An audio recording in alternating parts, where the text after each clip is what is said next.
जापानी कंपनियों ने भारत में $40 बिलियन से ज्यादा का निवेश किया है। मात्र पिछले 2 वर्षों में $13 बिलियन का प्राइवेट इन्वेस्टमेंट हुआ है। जैसे ही जापान पहुंचे, बड़ी इंटरेस्टिंग न्यूज ये आई कि Japan scraps US trip last minute ahead of PM Modi's upcoming bilateral summit.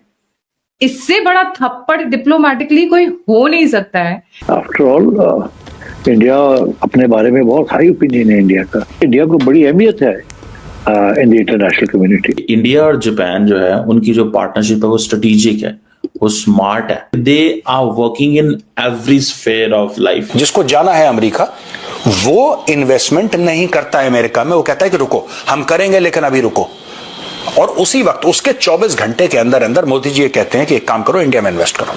President Xi, China के जो प्रेसिडेंट है, उन्होंने शायद कोई खत लिखा था कुछ 1 आध महीना पहले प्राइम मिनिस्टर मोदी को या इंडियन हुकूमत के, दोनों मुल्कों के दरमियान जो है उन तल्लुकात को बढ़ाया जाए। अमेरिका की पॉलिसीज की वजह से एक अपॉर्चुनिटी भी मिली है कि भारत और चीन के जो ताल्लुकात हैं वो नॉर्मलाइज हो। मैं ग्लोबल साउथ का किंग हूं। That's what India is saying. I am the king of global south. All what you must do is, और आपको हम स्पेस देते हैं, आप दुनिया में जाके राज। जय हिंद, नमस्कार दोस्तों। तो दोस्तों, जैसा आप सभी को पता होगा कि दोस्तों अभी हमारे प्रधानमंत्री नरेंद्र मोदी से जापान गए हुए हैं दोस्तों।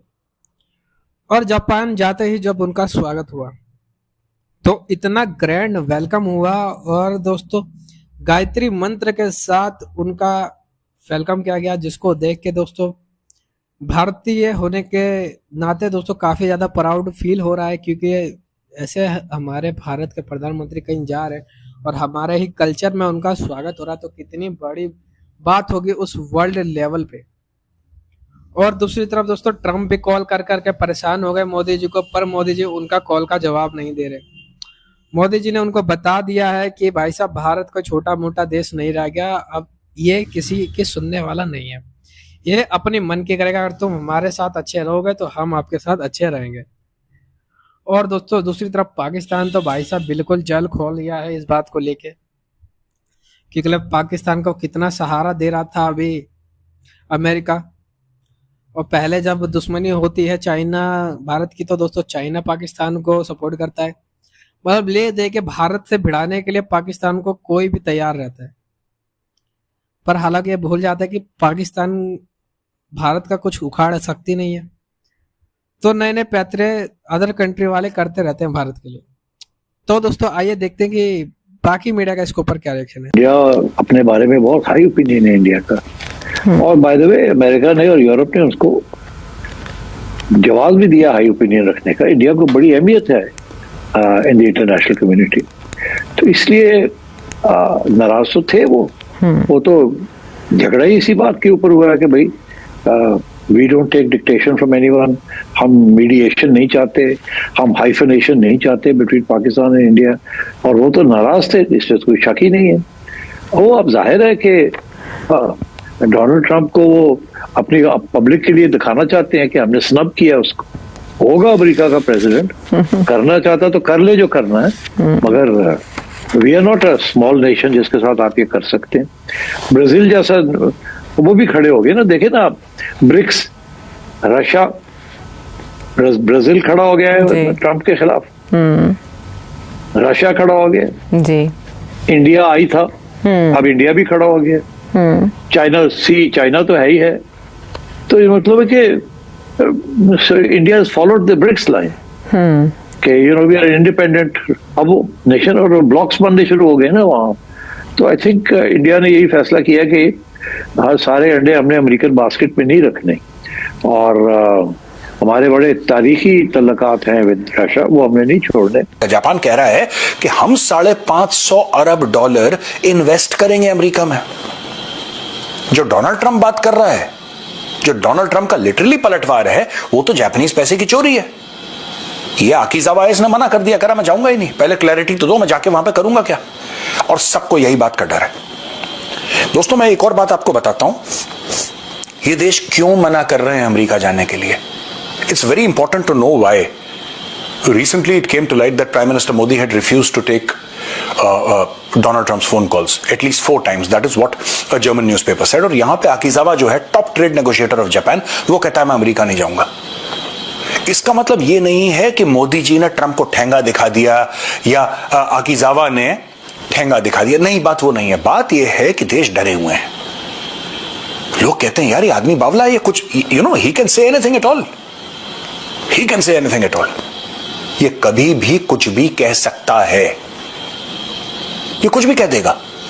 अब मोदी जी फोन पे इससे बात करेंगे, ये कुछ भी बोल देगा, मेरी मोदी से बात हुई थी और मोदी ने बोला कि हाँ ठीक है, हम सब कुछ करने को तैयार हैं और पूरा हमारा जो किसान हैं उनकी कोई दिक्कत नहीं है, आप आओ और अपना माल बेचो और जीएम क्रॉप्स हैं वो, ये कुछ भी बोलते हैं। अब लोगों को ये डर लग रहा है कि अगर इससे बात करेंगे ये झूठ बोल देगा, तो बेस्ट थिंग इज इससे बात ही मत करो। एनीवे, जापान के टॉप ट्रेड नेगोशिएटर ने यूएस से जाने मना कर दिया। उन्होंने बोला कि अभी, और डिप्लोमेटिकली मना करा है कि नहीं अभी कुछ चीजें हैं धुंधली हैं, उसमें क्लैरिटी नहीं मिली है, क्लैरिटी मिलेगी तो हम यूएस जाएंगे। ये सब बातें हो रही हैं और वहां पे उल्टा मोदी जी पहुंचे हुए टोक्यो, और टोक्यो में बैठे हुए मोदी जी बात कर रहे हैं पूरे ट्रेड का जो वहां पे एक इकोसिस्टम है जापान में, उससे बात कर रहे हैं और ये कह रहे हैं कि आप भारत में आके इन्वेस्ट करिए। और सबसे बड़ी बात जो उन्होंने बोली है, देखिए ना, उल्टे हाथ का थप्पड़ होता है दोस्तों। एक तो सीधे हाथ का थप्पड़ होता है, एक उल्टे हाथ का होता है जिसमें आपको पता नहीं लगता कि ये बंदा, आपको बाद में पता लगता है कि आपकी बेइज्जती हो गई, उसको कहते हैं उल्टे हाथ का थप्पड़। इन्होंने बोला कि हमारी पॉलिसीज में स्टेबिलिटी है। अब इसमें तो कोई गलत बात नहीं है कि हमारी पॉलिसीज में स्टेबिलिटी है। कोई भी प्रधानमंत्री अपने देश के लिए तो यही बोलेंगे। मोदी जी ने तो ऐसा नहीं बोला कि अमेरिका गलत है, लेकिन एक अंडरलाइंग मैसेज दो लोग, और शायद मोदी जी का मतलब था भी नहीं, लेकिन लोग जो इसको एनालाइज कर रहे हैं वो ये एनालाइज कर रहे हैं कि यार इसका मतलब अमेरिका स्टेबल नहीं है। अभी भारत का जो इसके अमेरिका के जो ट्रेडिशनल एलाइज रहे हैं, वो चाहे जापान हो या ऑस्ट्रेलिया हो, उनका statement no they are feeling कि they are much more closer to India than they are to America. So this is what has happened over the period of last 6 months to 1 year, and this is not just Trump administration, उससे पहले के भी जो administration का कुछ उसमें अच्छा contribution रहा है। नो, ट्रम्प का जो थिएट्रिक्स है, क्योंकि अगर आप देखेंगे तो this is just a few people playing some game. एक होता है ना कि आप पोस्टरिंग इतना एग्रेसिव करो कि नहीं मैं सब कर रहा हूं, मैं ही हूं दादा इस जगह का, वो चौधरी बनने की जो कोशिश है, उस कोशिश में इनके जो क्लोजेस्ट एलाइज थे जिसके साथ इन्होंने क्वाड फॉर्म किया, जिसमें India was kind of unconventional, क्योंकि ये फाइव आइज एंड ऑल ये सब अलग अलग बना के अमेरिका चलती है, जिसमें जापान और ऑस्ट्रेलिया का आप स्टेटमेंट देखेंगे तो वहां का statement same, we don't support tariff. उसके बाद आप जापान का देखेंगे तो जापान की जो ट्रेड निगोशिएशन टीम जो थी, जो जाने वाली थी यूएस, वो प्राइम मिनिस्टर मोदी के विजिट के कारण जस्ट लास्ट मिनट पे वो ट्रिप कैंसिल करती। नाउ वहां पे एक क्योंकि डिस्कशन चल रहा है Gayatri ji, there are already final state में है कि जापान अगले 10 साल में $68 बिलियन इन्वेस्ट करने का प्लान है इंडिया में। और उसके साथ जापान सिर्फ वही नहीं कर रहा है, एलसीडी जो मॉनिटर्स बनते थे, जो उनके जो चाइना में अभी तक मैन्युफैक्चरिंग हो रहे थे, Japan is moving that to India, क्योंकि जापान चाइना में मैन्युफैक्चरिंग से अपना डिपेंडेंसी हटाना चाह रहा है। क्योंकि जितना प्रॉब्लम हमारा मतलब लैंड बॉर्डर पे के साथ है चाइना के साथ, जापान का उससे ज्यादा थ्रेटेंड फील करता है, जो साउथ चाइना सी और उधर जो चाइना अलग अलग अपना कारनामा नीचे छोटा छोटा करते रहता है, जिसके वजह से क्वाड एंड बाकी सारा चीज फॉर्म हुआ था। तो यहाँ पर क्लोजेस्ट एलाई जो स्पेसिफिक में पूरा जो था वहां पर वो जापान था, वो छिटक रहा है। ऑस्ट्रेलिया जो इनका उधर क्वाड में सबसे बड़ा काइंड ऑफ इंडिया से पहले से इनका क्लोज एसोसिएट था, उसका स्टेटमेंट आप देखिए। उसके बाद ये इनको रियलिटी चेक दे रहा है और इनको जो अपना रियलिटी फील हो रहा है वो पीटर नवारो का स्टेटमेंट देखिए, चाहे उनके जो ट्रेजरी सेक्रेटरी हैं उनके स्टेटमेंट्स देखिए, और एक थर्ड रियलिटी जो इनको अपने टेक्नोलॉजी और इसके ऊपर है, इसके वजह से ये डोमिनेट करना चाह रहे हैं, सबको बेचना चाह रहे हैं, वो F-16 रोज के रोज वो नीचे गिरता जा रहा है। और एक और चीज उसके साथ बहुत इंटरेस्टिंग था गायत्री जी, कि एक न्यूज आया है कि वो लॉकहीड मार्टिन के फाइटर जेट में जो उसका पायलट था, वो लॉकहीड मार्टिन के इंजीनियर के साथ 1 घंटे तक कॉल पे था कि उसके इश्यूज को फिक्स करने के लिए, क्योंकि प्रॉब्लम ये हुआ था वहां पे जो उसके हाइड्रोलिक में वो आइस लाइन्स जम गए थे और वो फिक्स नहीं हो पाए, उसके बाद फाइनली वो क्रैश हो गया। तो ये सिचुएशन है एंड इसको ये लोग